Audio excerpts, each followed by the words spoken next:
Assalamualaikum warahmatullahi wabarakatuh. Alhamdulillah wassalatu wassalamu ala rasulillah wala haula wala quwata illa billah. Hadirin kaum muslimin rahimakumullah. Pertama-tama mari kita senantiasa bersyukur kepada Allah Subhanahu wa taala atas karunia-Nya kita masih bisa bertemu bulan Ramadan tahun ini. Mudah-mudahan Allah senantiasa melimpahkan nikmat-nikmat yang lain kepada kita semuanya ketika kita bersyukur kepadanya. Salawat dan salam semoga senantiasa tercurah suasana kita, yaitu Rasulullah Muhammad SAW serta keluarganya, para sahabatnya dan para pengikutnya yang senantiasa setia pada jalan dakwahnya hingga akhir zaman. Kaum muslimin, ketika datang bulan Ramadan kita pasti ingat firman Allah yang berbunyi, A'udzubillahi minasyaitonir rajim. Syahrul Ramadan alladzi unzila fihil Qur'an hudal linnasi wa bayyinatin minal huda wal furqan. Pada bulan Ramadan diturunkan Al-Qur'an sebagai petunjuk pada manusia dan sebagai penjelas daripada petunjuk itu dan sebagai pembeda antara yang hak dan yang batil. Kaum muslimin rahimakumullah, kita sadar ketika Al-Quran sebagai huda, sebagai petunjuk dan sebagai pembeda, maka paling tidak ada 5 kewajiban kita terhadap Al-Quran. Yang 5-5-nya ini insya Allah penting ketika kita mau membumikan, menjadikan Al-Quran sebagai huda, sebagai petunjuk. Kewajiban yang pertama adalah kita harus yakin bahwa Al-Quran itu merupakan tunjuk dari Allah SWT, wahyu dari Allah SWT yang tidak ada keraguan di dalamnya. Sebagaimana firman Allah, A'udzubillahi minasyaitonir rajim. Alif lam mim. Dzalikal kitabul la raib fihi hudal lil muttaqin. Alif lam mim, hanya Allah yang tahu akan maknanya ini. Dzalikal kitabul la raib. La raib, ini adalah kitab yang tidak ada keraguan di dalamnya. Fihi hudal lil muttaqin, di dalamnya adalah petunjuk bagi orang yang bertakwa. Jadi kalau kita mau mengatakan diri kita orang yang bertakwa, maka jangan sampai ragu sedikit pun, terbersit sedikit pun keraguan terhadap Al-Quran. Kita harus yakin itu. Itu yang pertama harus kita tanamkan dari diri kita, bahwa kita harus yakin bahwa Al-Quran itu merupakan wahyu yang diturunkan oleh Allah Subhanahu wa taala sebagai petunjuk bagi orang yang bertakwa. Itu kewajiban yang pertama. Yang kedua, kita harus membacanya dengan benar. Kaum muslimin rahimakumullah, mana mungkin kita akan menjadikan Al-Quran sebagai hudan, sebagai petunjuk, sebagai pegangan hidup kalau kita tidak pernah membaca Al-Quran. Bahkan kalau kita ingat bahwa yang pertama kali diturunkan oleh Allah adalah surat Al-Alaq yang berbunyi apa? Iqra, bacalah. Ya.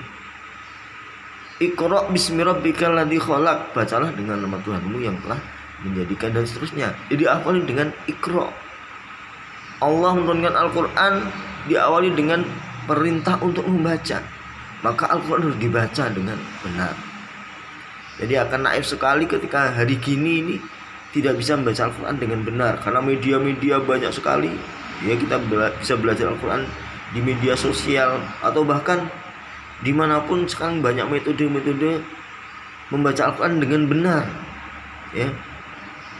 Jadi jangan sampai kita membaca Al-Quran dengan asal-asalan, panjang pendeknya tidak tahu gitu ya, gak bisa gitu ya, dengungnya bagaimana dan seterusnya. Kita harus membacanya dengan benar. Itu yang kedua. Yang ketiga, ketika kita sudah meyakini membaca, dan berikutnya adalah memahami. Sebagai seorang mukmin, ketika akan menjadikan Al-Quran sebagai hudan, sebagai petunjuk hidup, maka kita harus paham bagaimana ayat-ayat Al-Quran itu maksudnya bagaimana. Oh, tentang hukum apa, ada di mana. Kita harus berusaha, walaupun sekarang belum bisa. Mulai sekarang kita berusaha untuk memahami Al-Quran, ayat-ayatnya. Paling tidak kita misalnya surat-surat pendek kita pahami, atau hal-hal yang penting kita harus cari tahu. Sekarang untuk memahami Al-Quran lebih mudah lagi. Kita cari di Google begitu, misalnya, oh tentang apa, ada di mana, hukum apa, ada di mana, puasa hukumnya bagaimana, ayatnya apa. Di sana kita bisa cari. Kita di era sekarang ini sangat mudah untuk bisa memahami Al-Quran itu sendiri. Itu yang ketiga. Ketika kita sudah yakin membaca dengan benar, memahami, maka kewajiban yang lain adalah kita mengamalkannya. Ini penting. Karena sebagai seorang mukmin kita harus menjalankan apa yang ada dalam Al-Quran. Makanya hudan, petunjuk bagi orang yang bertakwa. Kalau kita melakukan yang bertakwa, maka kita harus melakukan apa yang ada dalam Al-Quran. Jadi sekecil apapun cara hidup kita atau kehidupan kita, itu diatur dalam Al-Quran. Mulai kita masih dalam kandungan, ya, itu tentunya bukan kita yang melakukan, itu orang tua kita, sampai kita mau masuk ke liang lahat, itu ada semuanya aturannya dalam Al-Quran. Dalam segala lini kehidupan itu sudah dijelaskan dalam Al-Quran. Maka kita harus membacanya dan memahami. Kita harus memberikan Al-Quran ini dalam diri kita. Kalau Rasulullah jelas ketika ditanya, ya, istri Rasulullah yang bernama Aisyah, bagaimana akhlak Rasulullah, ya, karena khuluquhum Quran. Akhlak Rasulullah itu adalah Al-Quran. Nah, kita harus mencontoh Rasulullah. Kita, apa yang kita lakukan itu sesuai dengan Al-Quran. Kewajiban kita yang berikutnya, yang kelima, adalah mendakwahkannya. Jadi kita sebagai seorang mukmin itu sudah kewajiban melekat pada diri kita untuk mendakwahkan Islam. Artinya apa? Mendakwahkan Al-Quran itu sendiri, karena sebagai petunjuk bagi kita sebagai seorang mukmin adalah Al-Quran. Maka perintah itu sudah jelas. Kita sebagai seorang dai, tentunya kita seorang mukmin, maka kita harus sekaligus sebagai seorang dai. Maka kewajiban kita terakhir adalah untuk mendakwahkan Al-Quran itu kepada keluarga dan kepada masyarakat luas. Nah, 5 kewajiban ini yang harus kita tanamkan dalam diri kita lakukan, ya.